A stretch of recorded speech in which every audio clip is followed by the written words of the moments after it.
बिस्मिल्लाहिर्रहमानिर्रहीम। स्टूडेंट्स कैसे हैं आप? उम्मीद है आप सब लोग खैरियत से होंगे। तो जैसा कि आप सब लोग जानते हैं कि यूईटी ने अब प्रोस्पेक्टस से भी रिलेट कर दिया है एडमिशन्स को।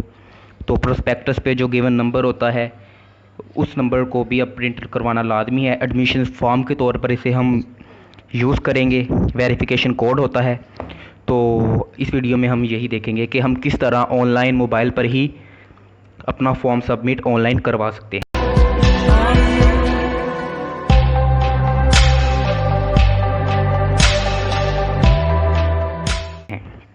तो फॉर्म सबमिट करवाने के लिए सबसे पहले हम गूगल क्रोम ब्राउज़र पर जाएंगे और एक लिंक हम यहाँ पेस्ट करेंगे।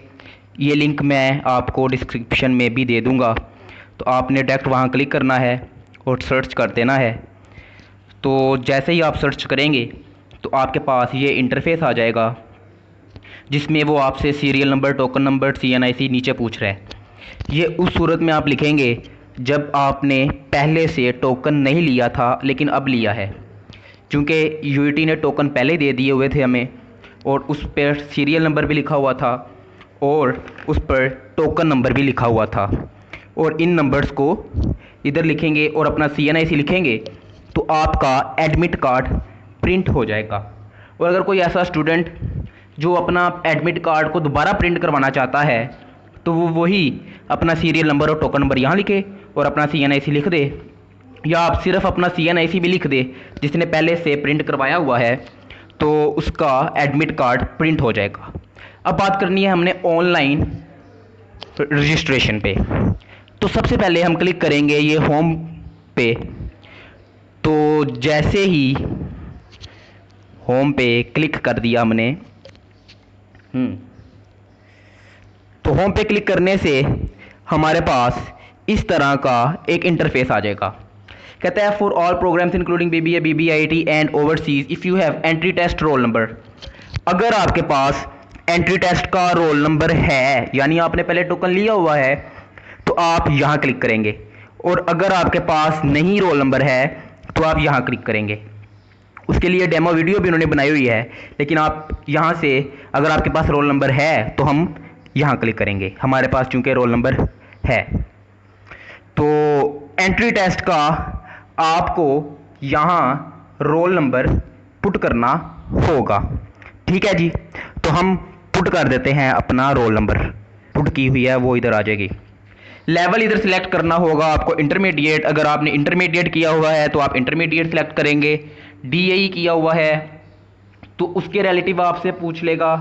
और अगर आप तरह ये देखें, DAE अगर किया हुआ है और अगर A लेवल किया हुआ है तो इसके रिलेटिव आपसे पूछ लिया जाएगा कि आपने किस तरह क्या क्या किया हुआ है और मार्क्स वगैरह। तो हमने इंटरमीडिएट किया हुआ है तो हम इंटरमीडिएट पर ही रहने देंगे। तो उसने मार्क्स पूछे कि आपके पार्ट 1 में मार्क्स कितने हैं, आउट ऑफ कितने हैं। आप यहाँ सेलेक्ट करके अपना बोर्ड सेलेक्ट कर सकते हैं। लाहौर हमने सेलेक्ट कर दिया, बोर्ड का रोल नंबर और आपका board registration number. Registration number आपकी रोल नंबर स्लिप पर लिखा हुआ होता है, तो आप वहाँ से ये नंबर लिख सकते हैं। मार्क्स ऑब्टेन जो आपके मैट्रिक में हैं वो वाले, आउट ऑफ कितने हैं, कितने में से आए हैं, और बोर्ड यानी कि आपने किस बोर्ड के तहत पेपर दिए थे, और इसी तरह बोर्ड का रजिस्ट्रेशन नंबर। तो कहता है अगर आप हिफ्ज़ कुरान हैं या आप स्पोर्ट्समैन हैं तो आप यहाँ क्लिक कर सकते हैं। अगर आप दोनों हैं तो दोनों भी क्लिक कर सकते हैं। तो हम स्पोर्ट्स पर्सन की हैसियत से नहीं कर रहे, तो हम अब इसे delete all preference and save information, नई इंफॉर्मेशन के तौर पर इसे सेव कर देंगे जी। तो जिस तरह के ये हमने उधर क्लिक किया और हमारे पास ये एक नया इंटरफेस आ गया। अब आप यहाँ से अपनी पर्सनल इंफॉर्मेशन देख सकते हैं और आपके पास यहाँ पर, मेरा चूँकि इधर नहीं आ रहा, कुछ इंस्ट्रक्शंस आएंगी। उन इंस्ट्रक्शंस को आपने केयरफुली पढ़ लेना है और होपफुली आप कंटिन्यू पे क्लिक कर देंगे। तो आपने जब कंटिन्यू पे क्लिक कर देना है तो आपके पास प्रेफरेंस बोर्ड आ जाएगा, जहाँ पर आपने अपनी अपनी प्रेफरेंस को सिलेक्ट करना होता है। तो अब मैं इधर से अपना डिसिप्लिन कोई भी यानी कि प्रोग्राम सेलेक्ट करते हैं। तो कंप्यूटर साइंसिस में पहली प्रेफरेंस रख देता हूँ, कैंपस में रख देता हूँ, इसमें लाहौर कैंपस को सिलेक्ट कर लेते हैं और कैटेगरी A1 सेलेक्ट कर लेते हैं। ठीक है, इस तरह हमने ऐड न्यू प्रेफरेंस कर दी। ये हमारी एक प्रेफरेंस ऐड हो गई। इसी तरह अब हम दूसरी प्रेफरेंस को भी ऐड कर सकते हैं। जिस तरह हम इधर ही क्लिक करेंगे और मुझे चाहिए जी, मैं कहता हूँ सॉफ्टवेयर इंजीनियरिंग करते हैं और लाहौर ही, और ये अब ये ऐड प्रेफरेंस पे मैंने क्लिक किया और ये एक मैसेज आ गया, क्योंकि जो प्रोस्पेक्टस है उसके लिहाज से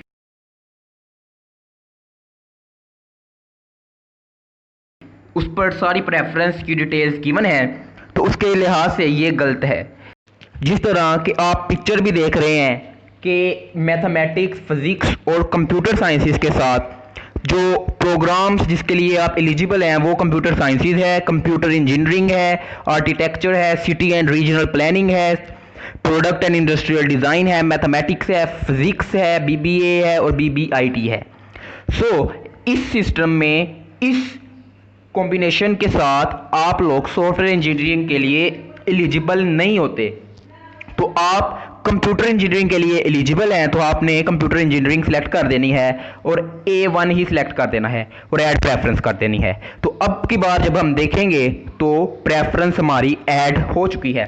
अगर आप चाहते हैं कि आप तीसरी प्रेफरेंस भी कोई ऐड कर दें तो आप बैचलर ऑफ क्या ये कर सकते हैं जी, आप हम ये भी नहीं कर सकते, तो हम आर्किटेक्चर को सिलेक्ट कर देते हैं, लाहौर A1 ही रहने देते हैं और हमने इसे भी ऐड कर दिया। तो हमने ये तीन प्रेफरेंस अपनी कोई सी भी ऐड कर दी। तो कहते हैं no more preference, go to next page. तो मैं कहता हूँ भाई बस मुझे इतनी ही ऐड करनी है। तो यहाँ पर जो ये कोड आपको पूछा जाएगा, यहाँ पर ये कोड वो है जो आपकी प्रोस्पेक्टस के लास्ट पे पेस्ट किया गया हुआ है, जहाँ लिखा हुआ है वेरिफिकेशन कोड। इससे पहले हमें ये सारी डिटेल को बड़े गौर से पढ़ना होगा। तो उर्दू में पढ़ते हैं, बराए करम मुतला किया जाए कि तौसीकी कोड दर्ज करने और दरख्वास्त पेश करने के बाद तरजीही फहरिस्त में किसी किस्म की तब्दीली की इजाज़त नहीं होगी। क्या मतलब कि जब आप वेरिफिकेशन कोड लगा देंगे तो जो भी आपने इंफॉर्मेशन दी है वो वैसी ही रहेगी और उसमें तब्दीली, चेंजिंग बिल्कुल भी नहीं हो सकेगी। तो आपने इधर बता देना कि आप हॉस्टल की फैसिलिटी क्या लेना चाहते हैं, तो आपने कहना देना अगर लेने हैं तो कह दें यस, अगर मैंने नहीं लेना चाह रहा तो मैं नो। तो फिर इस तरह नीचे भी इंफॉर्मेशन है थोड़ी सी। ऑनलाइन दरख्वास्त को पूर्ण करते वक्त दुरुस्त मालूमात दाखिल करना आपकी जिम्मेदारी है। जानबूझकर मालूमात को छुपाने या गलत मालूमात देने की सूरत में दाखिला अगर पेश किया जाता है मनसूख करने के लिए जिम्मेदार होगा और उम्मीदवार को अवामी इत्तला के जरिए HEC की ब्लैक लिस्ट में रखा जाएगा और किसी भी HEC के अदारे में दरख्वास्त देने के लिए नाअहल हो जाएगा। तो आपने कहना जी ठीक है भाई, मैंने अपनी सारी इन्फॉर्मेशन दुरुस्त दी है और हम यहाँ पर अपना वेरिफिकेशन कोड पुट कर देते हैं जी। तो कोड हमने पुट कर दिया है, तो डिक्लेरेशन मोड मेड जी, ठीक है। तो डिक्लेरेशन में आपने कहना I have read and understand के। तो अब हम प्रिंट करते हैं। तो जी ये देखें, तो ये हमारे पास एक PDF फाइल की सूरत में हमारे पास ये एक एडमिट कार्ड प्रिंट होकर आ जाएगा। तो आप इस कार्ड को प्रिंट करवा लें। प्रिंट निकलवा के आप इसे अपने रोल नंबर के तौर पर आप इसे अपने पास महफूज कर सकते हैं। और discount is printed online, no signature required. तो कहता है सिग्नेचर कोई नहीं चाहिए, बस आपका हमें वेरिफिकेशन चाहिए थी। अब ये इन्फॉर्मेशन उनके पास पहुंच चुकी है, तो अब वो इसी के हिसाब से हमें एडमिशन देंगे। होपफुली ये वीडियो आपको पसंद आई होगी और आपने इस वीडियो को एंजॉय किया होगा। अगर आपको वीडियो में कहीं और भी थोड़ा सा मसला और कोई प्रॉब्लम है तो आप मुझसे शेयर कर सकते हैं। Thank you so much video देखने के लिए। अल्लाह हाफिज़। योर बॉय कंबर साइनिंग।